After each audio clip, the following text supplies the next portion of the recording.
राष्ट्रपति द्रौपदी मुर्मू की सर्बिया यात्रा महत्वपूर्ण और उपयोगी साबित हुई। इसका आकलन दो आधारों पर किया जा सकता है। एक तो सर्बिया और भारत के बीच में संबंध मजबूत हुए, आपसी साझेदारी बढ़ी, आपसी सहयोग का विस्तार हुआ है। और दूसरा एक महत्वपूर्ण आकलन का पहलू ये है कि राष्ट्रपति जी ने जिस प्रकार भारत की प्रतिष्ठा में वहाँ पे बातें कहीं, उसकी ओर यूरोप ही नहीं पूरी दुनिया का ध्यान गया है और पूरी दुनिया ने इस पर विश्वास किया है जो राष्ट्रपति जी ने सर्बिया में कहा। राष्ट्रपति जी ने सर्बिया में कहा कि भारत विकास की दिशा में तेजी से आगे बढ़ रहा है, विश्व शांति के लिए भारत प्रतिबद्ध है और कटिबद्धता के साथ प्रयास कर रहा है।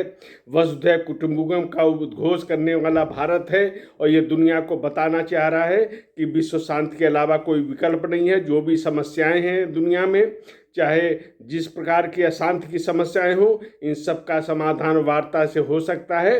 ये तथ्य लेकर भारत दुनिया को एक संदेश देने में लगा है। इसके अलावा राष्ट्रपति जी ने भारत की जिस प्रकार से आर्थिक विकास हो रहा है उसका भी उल्लेख किया और इसका एक जो वातावरण बना यूरोप में, विश्व में, तो एक निवेश के रूप में एक भारत जो है जिस प्रकार से आकर्षण का केंद्र बन रहा है, ये पहलू भी इसमें दिखाई दिया। राष्ट्रपति जी ने कहा कि भारत सबसे तेजी से उभरती अर्थव्यवस्था का देश है, बुनियादी ढांचे का यहाँ तेजी से विकास हो रहा है। 2047 तक भारत विकसित देशों की श्रेणी में शामिल होगा। आज दुनिया की तीसरी बड़ी अर्थव्यवस्था की बनने की तरफ भारत अग्रसर हो रहा है।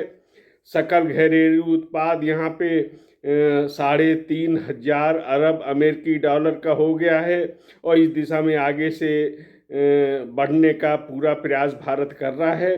तो एक प्रकार से ये भारत का जो तस्वीर उन्होंने बताई दुनिया को, ये एक बहुत ही सकारात्मक तथ्य था। और मेरा मानना है कि देश के प्रत्येक व्यक्ति का, प्रत्येक नागरिक का, प्रवासी भारतीय का, सबका ये कर्तव्य है कि विदेश की धरती पे जब भी जाए तो भारत की ऐसी ही तस्वीर प्रस्तुत करे, भारत का एक प्रतिष्ठा के अनुसार वो बयान करे।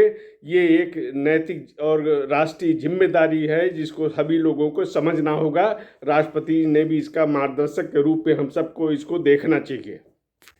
राष्ट्रपति की यात्रा का दूसरा पहलू जो था, उसके अनुसार भारत और सर्बिया के आपसी संबंध, द्विपक्षीय संबंध मजबूत हुए हैं, आपसी सहयोग का विस्तार हुआ है, कई क्षेत्रों में सहयोग करने पे निर्णय हुए, समझौते हुए हैं।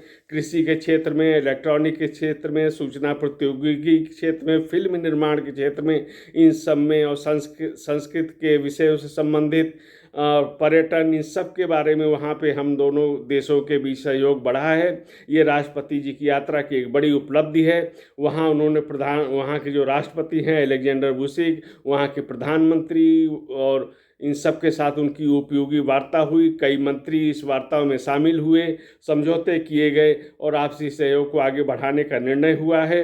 ये तथ्य ध्यान रखना होगा कि यूगोस्लोवाकिया का ही हिस्सा सर्बिया है और यूगोस्लोवाकिया और भारत ने मिलकर गुटनिरपेक्ष आंदोलन का गठन किया था, लेकिन बाद में सोवियत संघ भी बिखरा और यूगोस्लोवाकिया के भी टुकड़े हुए। सर्बिया उसी का ही हिस्सा था।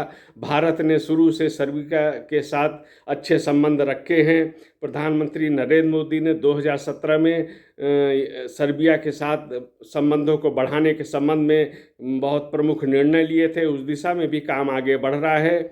हम कह सकते हैं कि दोनों देशों के संबंध राष्ट्रपति जी की यात्रा से और मजबूत हुए हैं और राष्ट्रपति जी पूरे दुनिया को भारत के प्रतिष्ठा के अनुरूप जो संदेश दिया है उसका स्वागत भी होना चाहिए। और इस आधार पे हम कह सकते हैं कि ये राष्ट्रपति जी की जो यात्रा है पूरी तरह सफल रही, उपयोगी रही।